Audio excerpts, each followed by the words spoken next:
de tocar y hundir a los enemigos. La forma más común era atacar por un lado para partir todos los remos. No hay que olvidar que no iban propulsados a vela, sino a remo. De esa forma, romper los remos era la solución. Así, el barco que atacaba se acercaba por un lado. Recogía todos sus remos para que el lateral golpeara el barco enemigo en sentido contrario y una nave menos del otro bando. Lo importante en ese tipo de combates no era ni el peso ni el tamaño de los navíos, sino la velocidad que podían alcanzar.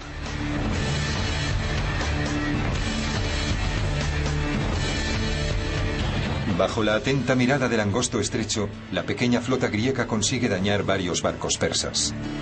También capturan 30 navíos enemigos y se hacen con numerosos prisioneros. No estamos seguros de por qué los griegos salieron tan bien parados aquel día. Ambas flotas contaban con el mismo tipo de barco. Todos tenían trirremes, por lo que ni griegos ni persas tenían ventaja con respecto a la velocidad. Sea como sea, la batalla es una victoria psicológica para la marina griega. Gracias a que Temístocles decidió atacar al acabar el día, la batalla no duró mucho y las bajas fueron mínimas. Aquello debió de suponer una sorpresa para todos. Los persas no se esperaban perder contra la pequeña flota griega, y no creo que los griegos esperaran que les saliera tan bien. Supongo que por eso Temístocles comenzó el ataque tan tarde aquel día. Temístocles ganó la batalla por mar, y Leónidas y los espartanos la estaban ganando por tierra. El primer día de batalla, Jerjes se ha visto sorprendido y avergonzado por culpa de Temístocles y la marina ateniense, además de haber perdido 10.000 hombres a manos de Leónidas y los espartanos.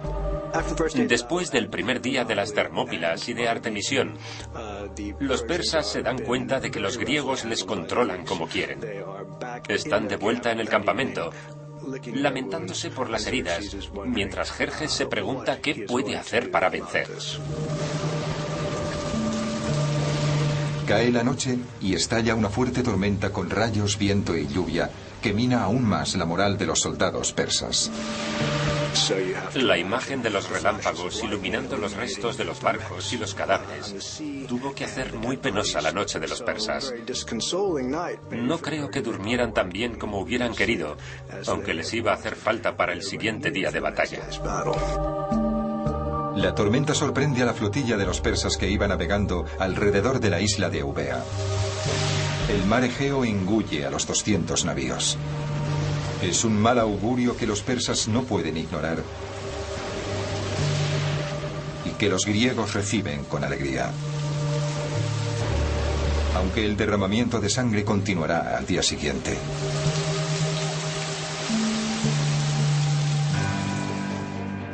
El segundo día de la batalla, los atenienses y los espartanos se sitúan en sus respectivas posiciones defensivas. Temístocles en el estrecho de Artemisión y Leónidas y los espartanos en el paso de las Termópilas. Ambos se preparan para el segundo ataque persa.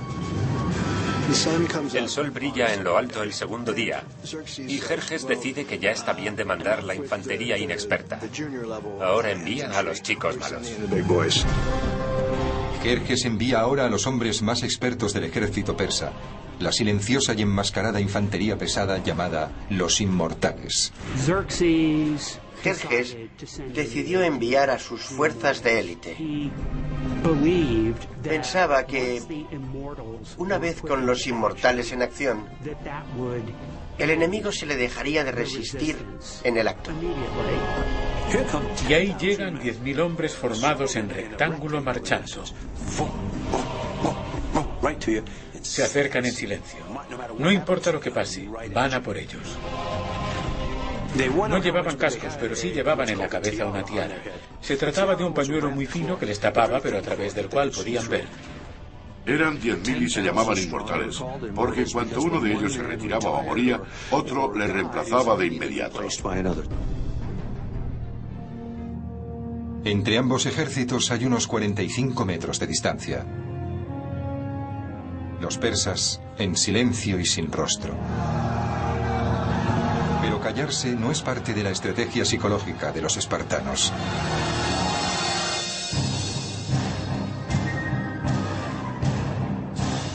Finalmente, los persas avanzan.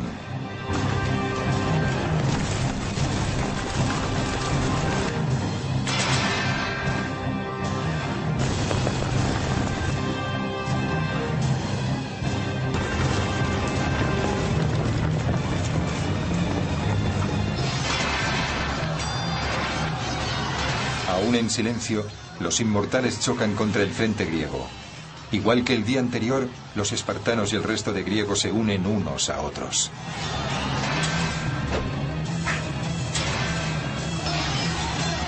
Las lanzas de los inmortales no pueden penetrar el muro de protección, pero las lanzas griegas no tienen problema y dan en el blanco.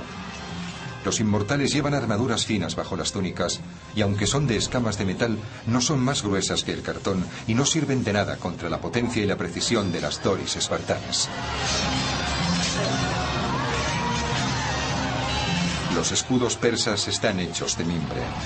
Y les habrían ido bien si se las hubieran visto con jabalinas, dagas e incluso con flechas. Pero no se podían comparar con los escudos de los griegos, hechos de latón o bronce. La lanza de la infantería griega los atravesaba sin problema. Hombre a hombre, compañía a compañía, sección a sección, los inmortales no eran rival para los espartanos en el cuerpo a cuerpo.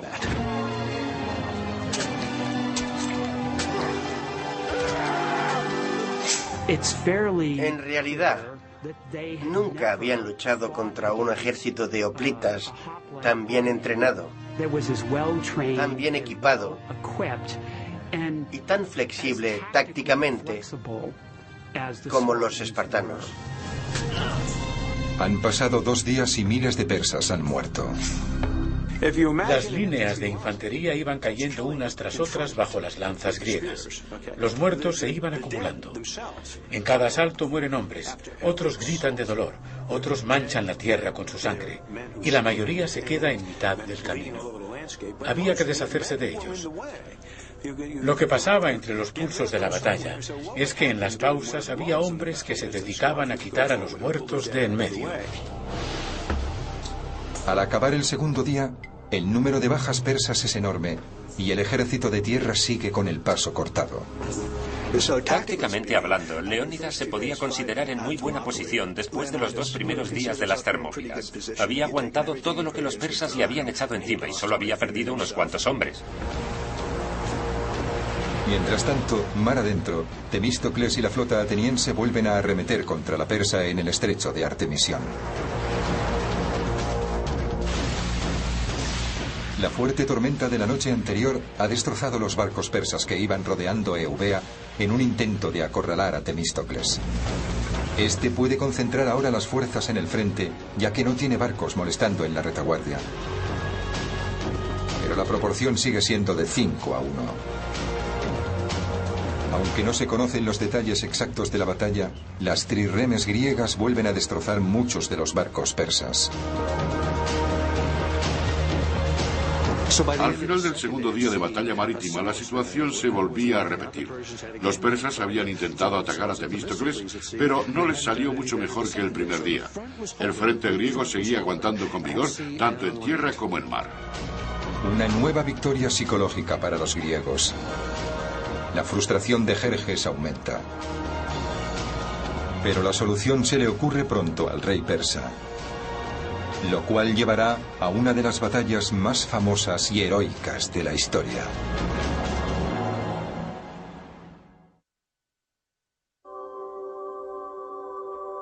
$7,000 soldados griegos liderados por el rey espartano Leónidas y su escuadrón de élite de 300 compatriotas bloquean el estrecho paso de las Termópilas en el noreste de Grecia. Están aquí para impedir que el ejército persa, el más grande formado hasta ese momento, aniquile la polis griega de Atenas. Es como una botella con el tapón atascado que hay que abrir a toda costa. Hasta ahora los persas intentaron un ataque con infantería ligera y les salió muy mal.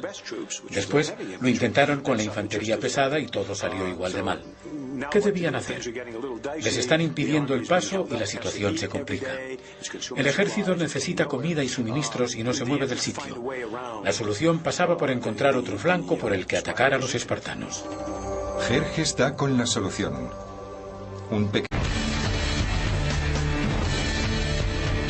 Bajo la atenta mirada del angosto estrecho, la pequeña flota griega consigue dañar varios barcos persas. También capturan 30 navíos enemigos y se hacen con numerosos prisioneros. No estamos seguros de por qué los griegos salieron tan bien parados aquel día. Ambas flotas contaban con el mismo tipo de barco. Todos tenían de tocar y hundir a los enemigos. La forma más común era atacar por un lado para partir todos los remos. No hay que olvidar que no iban propulsados a vela, sino a remo. De esa forma, romper los remos... Lo importante en ese tipo de combates no era ni el peso ni el tamaño de los navíos, sino la velocidad que podían alcanzar. Era la solución. Así, el barco que atacaba se acercaba por un lado. Recogía todos sus remos para que el lateral golpeara el barco enemigo en sentido contrario y una nave menos del otro bando.